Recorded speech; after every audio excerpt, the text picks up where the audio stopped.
दर्शकों, AB news में आपका स्वागत है।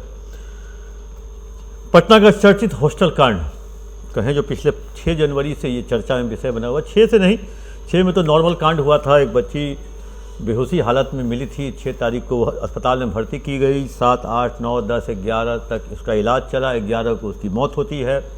मौत के बाद 12 तारीख को जब परिजन जब उसको लेकर के जाते हैं, उसको लेकर के प्रदर्शन करते हैं, तो वहाँ भी एक FIR होता है। फिर पोस्टमार्टम रिपोर्ट आती है। पोस्टमार्टम में कहा जाता है सेक्सुअल असॉल्ट से इनकार नहीं किया जा सकता।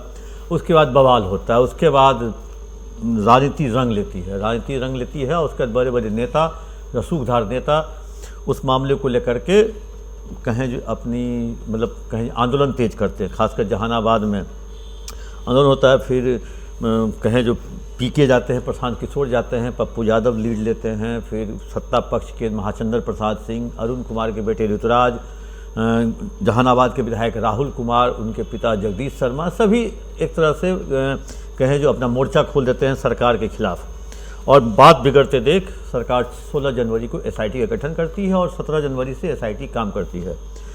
लगभग 14 दिन 15 दिन SIT काम करती है। कोई फलाफल नहीं निकलता है। और SIT ने क्या किया किसी को पता नहीं। इतने उसके लिप टाइट थे तो कोई जान नहीं सका जो SIT ने क्या किया नहीं किया।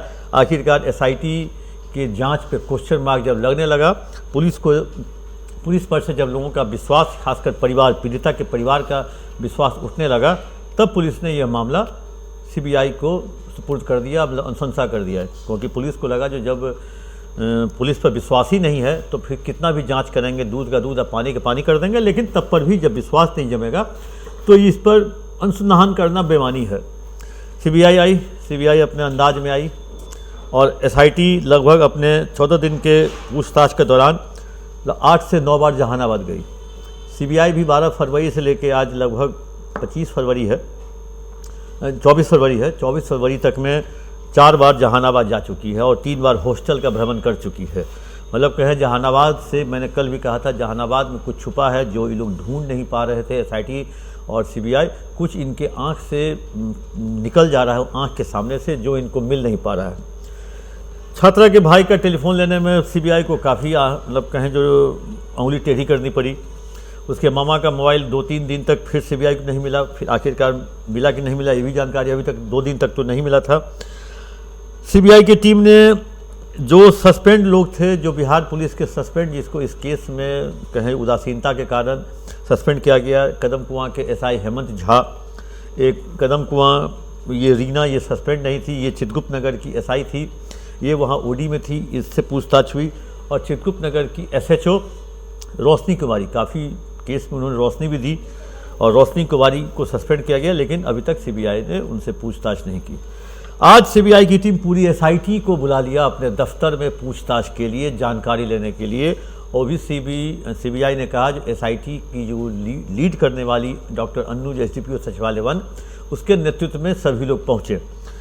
11:30 के आसपास सभी लोग पहुँचे। 11:30 के आसपास उसमें परसा बाजार थाना अध्यक्ष मेनका, अंकिता, जक्कनपुर थाना अध्यक्ष ऋतुराज, ऐसे करके रविरंजन या रविराज और अन्नू कुमारी, ये 5 लोग वहाँ पहुँचे।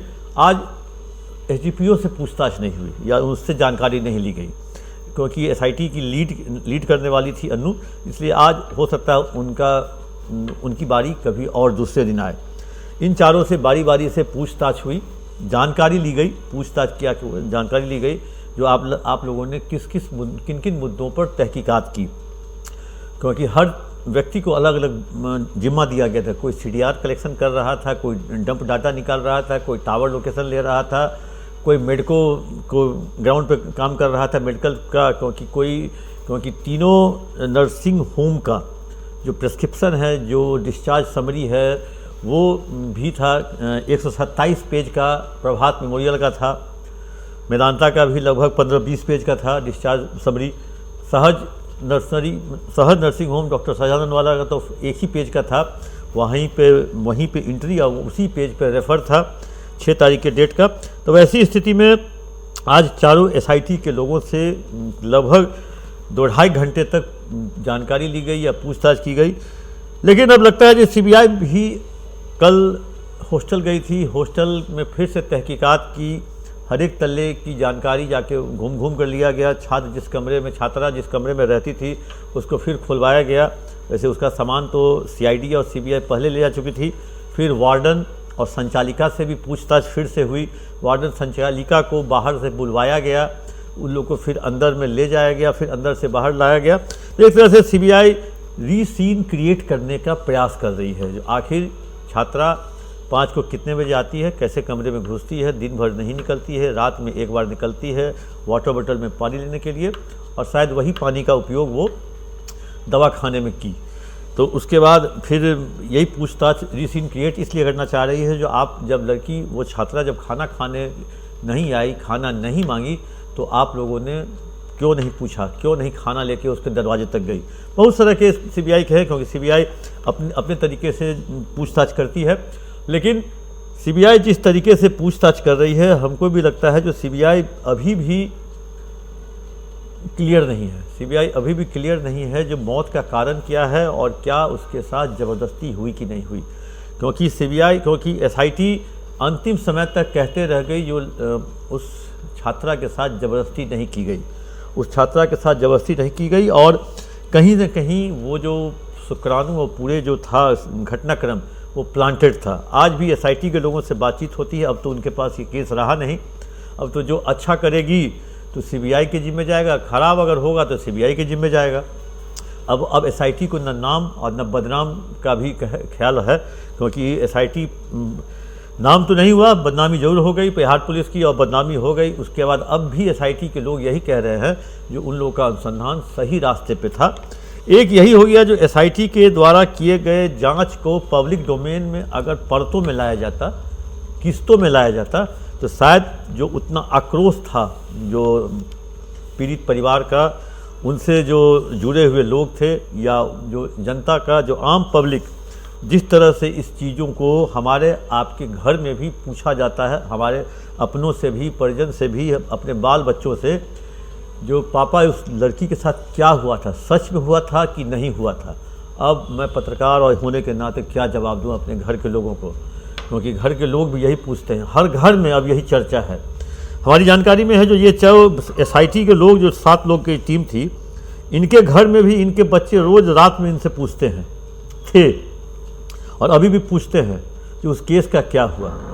और हम लोगों ने अपने इस केस में इतनी रिपोर्टिंग करके, इतनी बार video, audio, voice over message के साथ दर्शकों आप तक खबर पहुंचाया कि हमारे घर के बच्चे अभी इस नीट छात्रा कांड पर एक ऐसे और लेख जरूर लिख देंगे अगर उनसे कहा जाए लिखने के लिए। तो इस तरह से ये केस इतना चर्चित हो गया। हर जगह हर आदमी यही पूछता है। जो लोग समझते हैं पत्रकार समाज का आईना होता है। अब हम लोगों से लोग पूछते हैं जो आप बताइए आपको क्या लगता है। अरे भाई, जब SIT नहीं ढूंढ पाई, CBI ढूंढने में उसके पसीने छूट रहे हैं, तो हम तो CBI और SIT के पीछे पीछे और उनके द्वारा दिए गए जो जानकारी को ही हम दर्शक तक पहुंचाते हैं। हम तो अनुसंधान करता है नहीं। हाँ, जो हमको बताते हैं, वैसे हमारे मित्र लोग, हम लोग, हमारे बिरादरी के लोग हम लोगों को अनुसंधान करता समझते हैं।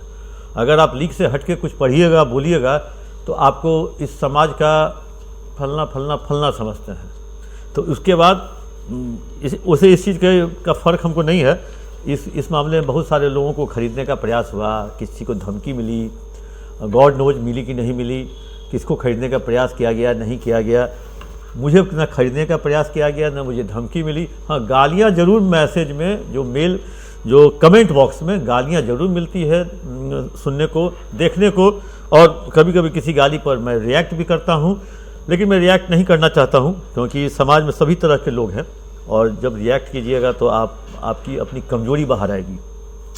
देखते हैं नीट छात्रा मामले में CBI कब तक अपने मुकाम पे पहुंचती है, पब्लिक को इसकी जानकारी कब मिलेगी। हर एक बिहार के 14 करोड़ पब्लिक को ये इंतज़ार है जो इस केस का आखिर फलाफल क्या निकलेगा। हम और आप दोनों इंतज़ार में हैं। तब तक के लिए इजाज़त। आप अपना कमेंट बॉक्स पे देना ना भूलें।